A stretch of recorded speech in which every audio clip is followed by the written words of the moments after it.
Hey, what is going on, everyone, and we're back with another video, and now this video is actually going to be sort of like an unusual one. I don't really do this, but I really wanted to do this because I don't believe any other person, or I believe some have, but I just wanted to do it on my own, and plus it gives it a nice contrast. This is obviously still Cars related. This is going to be the top 10 Easter eggs in Cars 3. Obviously, Easter eggs are like hidden things that Pixar implements into the movies for other films, or to their next film, or like past film, of course. This is my top 10. Now, the first four I'm about to show, I'm about to go from 10, then down to the number 1. But the first 10 through 7, I do believe, they're pretty easy. So, I mean, I'm pretty sure everyone knew those. But the last one, like the number 1, I bet a lot of people did not figure out. I think I was actually the first person to find it.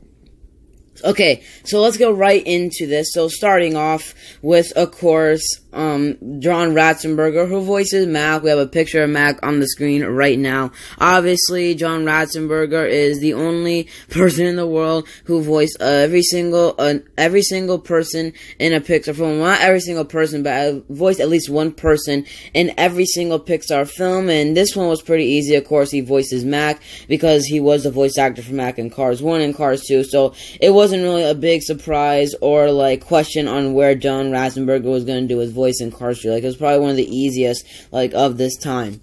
At number 9, we have Todd the Pizza Planet truck, who did make an appearance in Cars 1 at the Los Angeles International Speedway, and in Cars 2 at the end in the Radiator Springs Grand Prix, when the World Grand Prix racers were racing around Willys Butte and all that good stuff. In Cars 3, he appears in the Demolition Derby scene. Of course, like I said, we do have the picture on the screen right now of him in the Demolition Derby. They did, in fact, release him as a diecast, although he was not, like, dirty. He was more of a clean car, but he did appear at the Demolition Derby scene in Cars 3. In number 8 position, we have A113, which of course is the classroom room of arts where a lot of the original Pixar creators like got started, like where they started off, I do believe. It does appear in every single Pixar movie except for Monsters, Inc. Now, in this movie, it was not that hard to spot. I mean, it was literally like right in front of your face. Of course, we have the picture on the screen. It was the number of Sterling's office in the Rusty's Racing Center. At our number 7 spot, we have the Pixar Ball. Now, the Pixar Ball does not appear in every single Pixar movie. It does appear in some, but it did not make an appearance in Cars 1 or Cars 2. So I'm glad they decided to put it in Cars 3. And the Pixar Ball also did appear in the Demolition Derby scene as on one of the Demolition Derby contenders named Bill on his hood. Here's a shot right now. This one is definitely like, out of the 3 main ones, which is Todd the Pizza Planet truck, the A113, and the Pixar Ball, out of all of them, the Pixar Ball is probably like the most hidden, because Todd the Pizza Planet truck and A113, they were really like easy to spot. So was the Pixar Ball, but I feel like the Pixar Ball was like the most hidden. At our number 6 spot is actually kind of the thumbnail that I decided to use. It is, of course, of the Apple company. So, of course, there was a stock car racer and a next-gen racer with the sponsor of Apple. That sponsor did also appear in Cars 1, but in case anyone did not know, Apple is a reference to, of course, the real Apple company that was made in 1984. And, of course, that's why the number is also 84, represent 1984, which is the first year that Apple got its start, started making computers. I do believe, I don't exactly know that, but I do know that that is supposed to be a reference to the real Apple company. So that's really, really cool right there.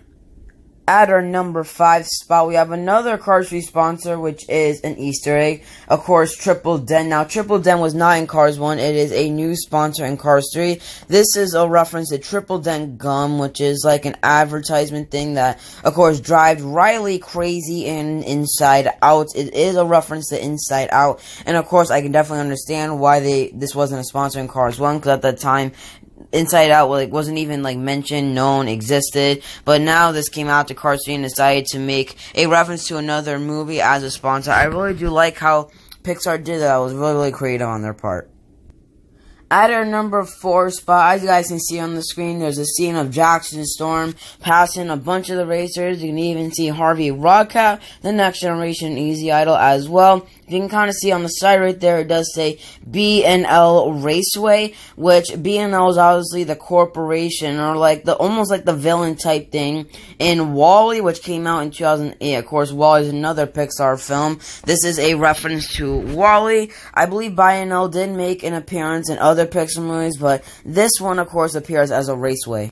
At our number 3 spot, we have a Easter egg to Coco, which is an upcoming Pixar film. Of course, in some of the Pixar movies, they do show an Easter egg to the next film coming after. Like, for example, in Cars 2, they did have, like, a portrait of car-fight versions of Merida and her 2 parents up in, like, a billboard thing in the Ye Left Turn In scene in Cars 2. And Cars 2 was the movie that came out right before Brave, so they were, like, doing an Easter egg to Brave was their next movie. So in this one, the next one was Coco, so obviously they did one for Coco. And now, in my opinion, when I first saw the movie, I didn't think that there would be one, because I didn't even feel like they would find a spot to do that, but they actually did. As you guys can see on the screen, it appears on one of the TVs at the Rusty's Racing Center. Like, I believe this was like a direct scene from a trailer as well, to help one of the Rusty's Racing Center trainees, like, stay confident, I do believe.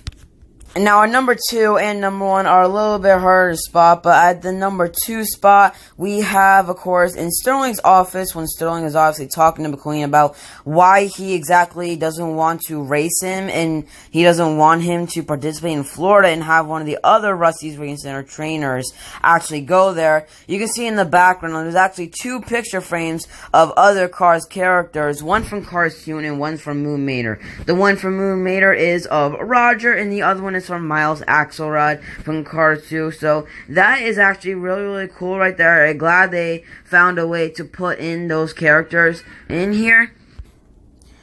And of course, now let's get on to the number 1. So like I said, I do believe I am the first person to find this Easter egg out, and that is really, really awesome. It's always nice being the first person to find something, or to discover something, however you want to say it. But of course, at our number 1, we have an Easter egg that appeared in when Miss Fritter and the Demolition Derby cars were watching the Florida International Speedway on TV from the bar, and on the background there's like a bunch of like posters and newspapers and stuff.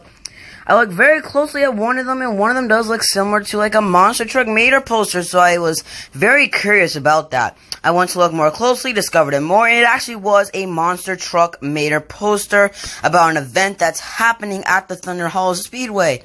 So that is actually really cool. I love that Easter egg as well. Of course, in the actual ones, you can see on the screen very clearly, it shows one ice creamer, and I believe the other one's name is like, I think it starts with an R, I'm not sure, I forgot his name. And of course, Mater as his Tormentor design is there as well. Alright everyone, so that's going to do it for the video here. I hope everyone did watch this kind of, like, I guess you could say, awkward video, since I don't usually do this stuff. I feel like I did want to do this. This is going to take a lot of time to edit, so hope everyone who did watch it enjoy. Thank you guys so much for your crazy support recently, and I'll see you guys all next time in my next review. Peace out. Hey, what is going on everyone, and we're back with another video, and now this video is actually going to be sort of like an unusual one. I don't really do this, but I really